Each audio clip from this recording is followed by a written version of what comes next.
Hey there, everybody. This is Gary from Constricted and Addicted. Today I'm going to talk about something that I've been thinking about a lot. What if I could only keep 5 snakes? So it's a very difficult decision and even a thought process for me because I think I've got 15, I don't remember, constrictors. I've got one coming, and the amount of constrictors that I have is really good for the attention that I can give to them. So I don't believe that I have too many snakes. None of my snakes get neglected. Every one of the snakes in my collection I really have a personal relationship with. And so I was thinking to myself, what if I was limited to 5 snakes? And I don't think I could do that because there are so many snakes in my collection that belong in the top 5. I would feel bad if I didn't put them there, right? So how did this come about, right? So I've never shared this before. I'm a recovering addict. I've got over 23 years clean.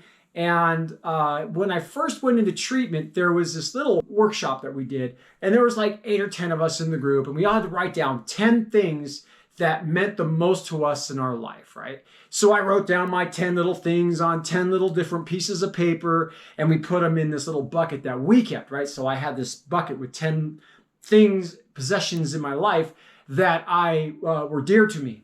And the counselor went around the group, and she was the disease of addiction, right? And she went around and she would take one thing out of that basket, and what we had to do is give up one thing out of that basket, right? And it was easy when there was 10 things in there, but when she kept going around and you had to go in there and you had to look and say, okay, you can have this.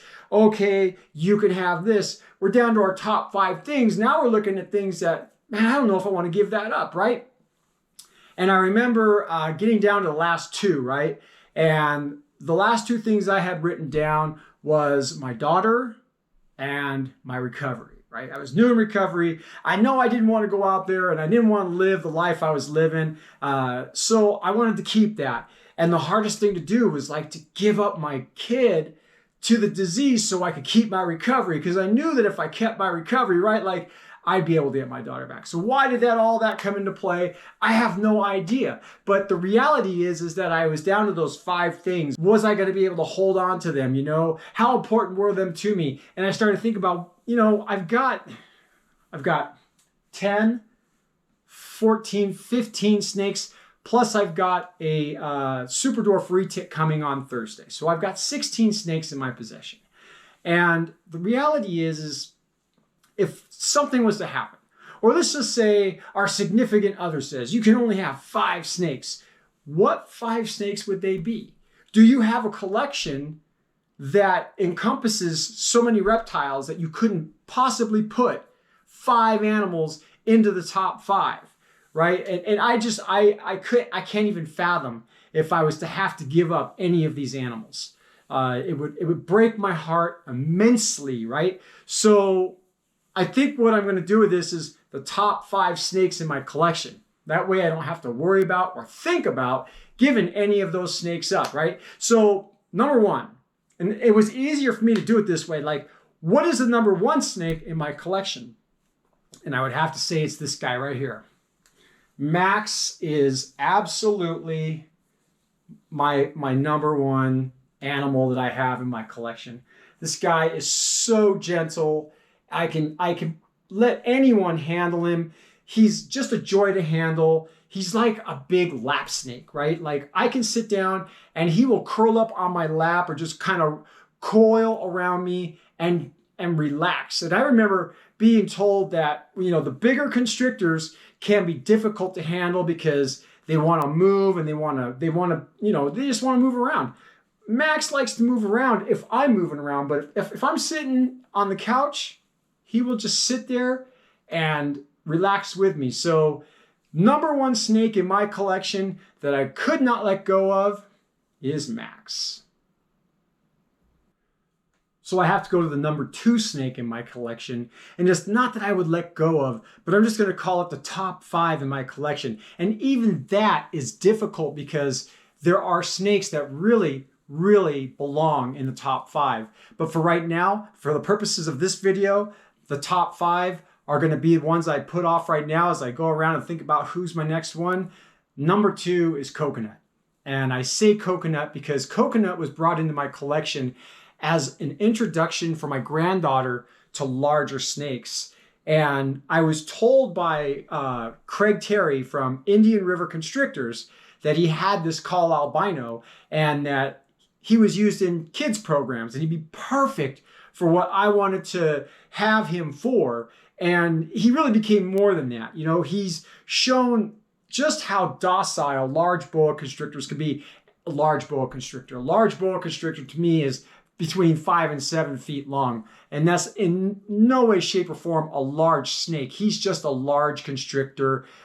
Giving him to my little granddaughter, he's definitely larger than a ball python.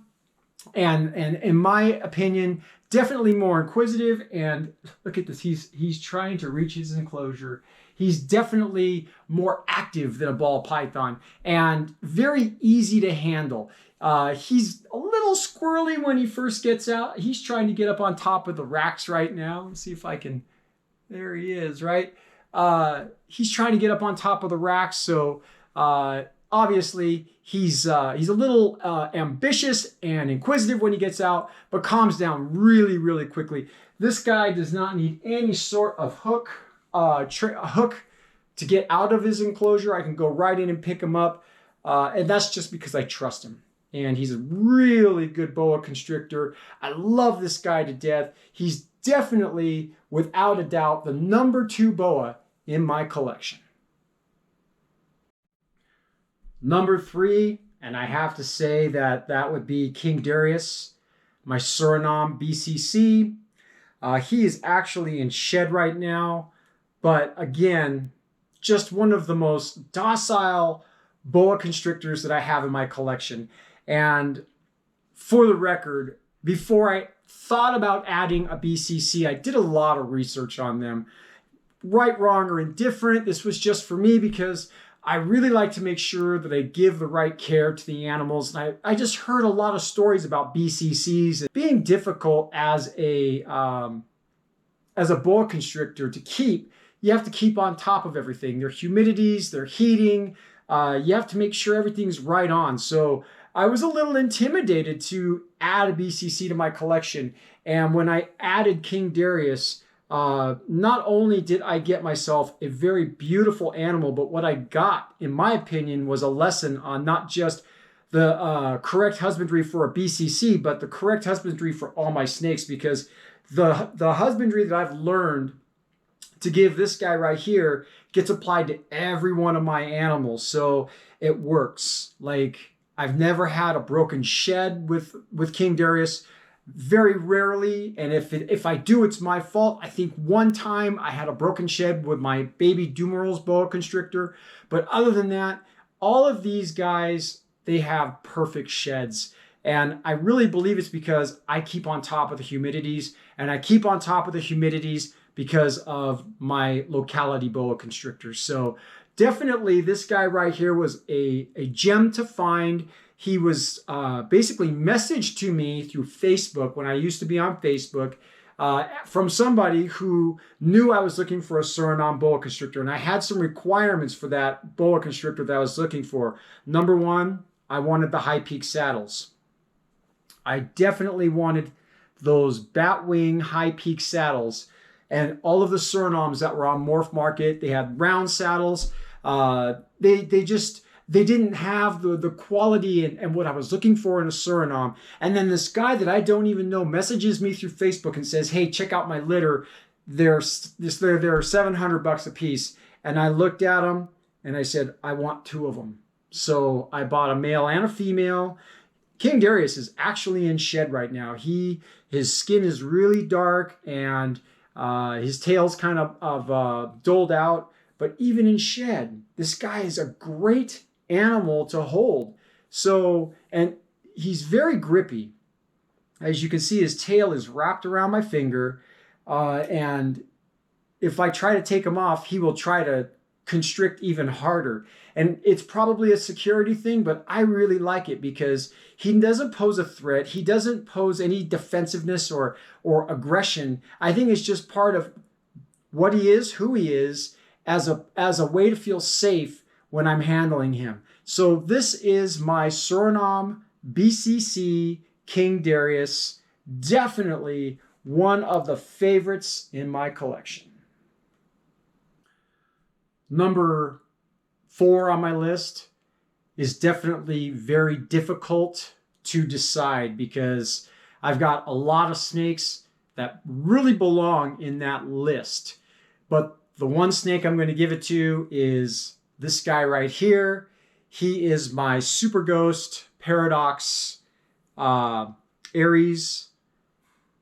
And he was given to me by a friend of mine, and she bred him. She actually picked him out of the litter and said, hey, I've got a surprise for you. So when I saw him, I was extremely impressed because of what I didn't know at the time. I'd never heard of Paradox. And this guy has an incredible amount of paradox happening on his body. As you can see at his tail, the coloration has been wiped out. He's got a lot of speckling that goes throughout his body.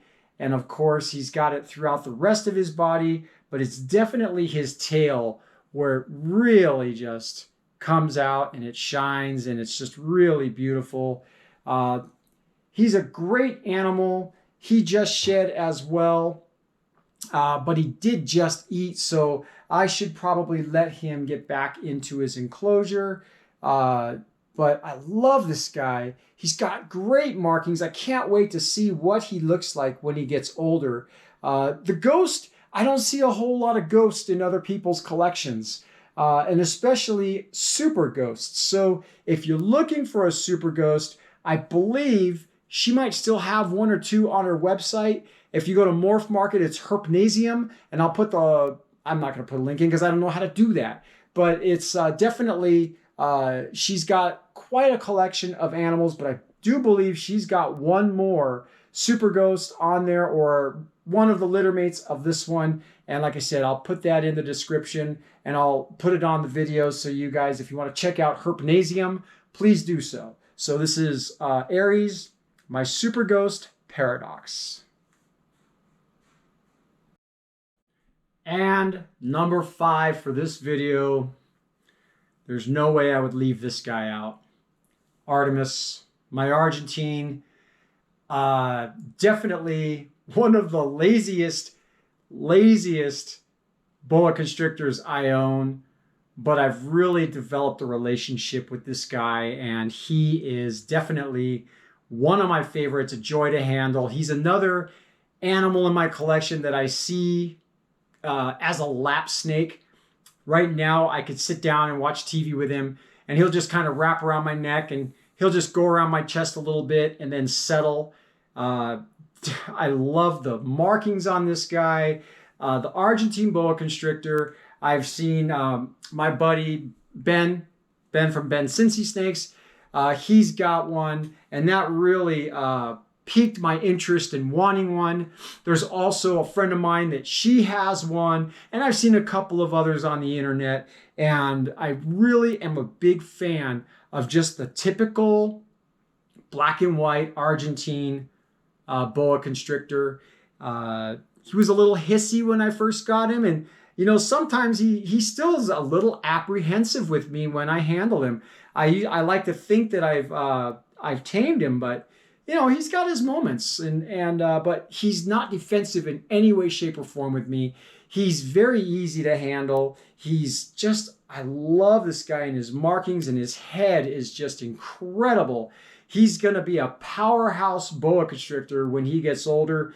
This guy was born in 2020, and he has already gained some serious size on him. So this is in no way, shape, or form like the be-all, end-all of my list. In the moment, I was trying to think of 5 boa constrictors that I have that I couldn't live without. The reality is I couldn't live without any of my boa constrictors. I love them all. I wouldn't want to have to give any of them up. I wouldn't have to make a decision to let any of them go.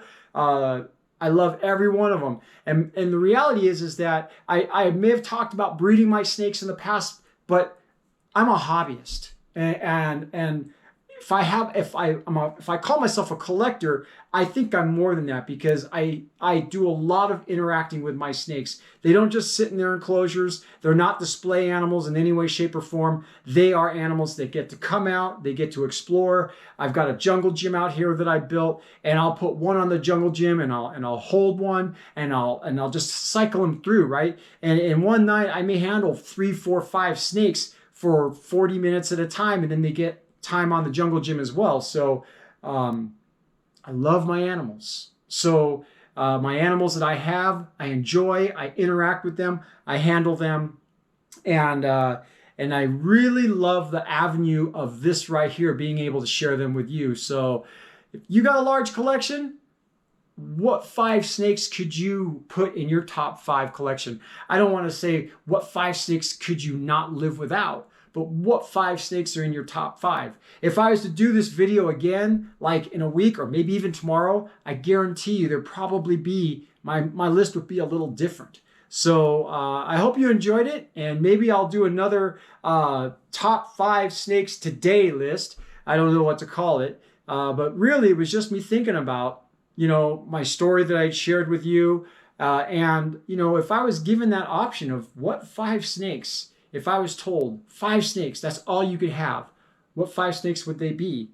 And I don't know that I could literally make that decision, because every one of my snakes has a piece of my heart. So I hope you guys enjoyed this video. Thanks for watching, and we'll be back.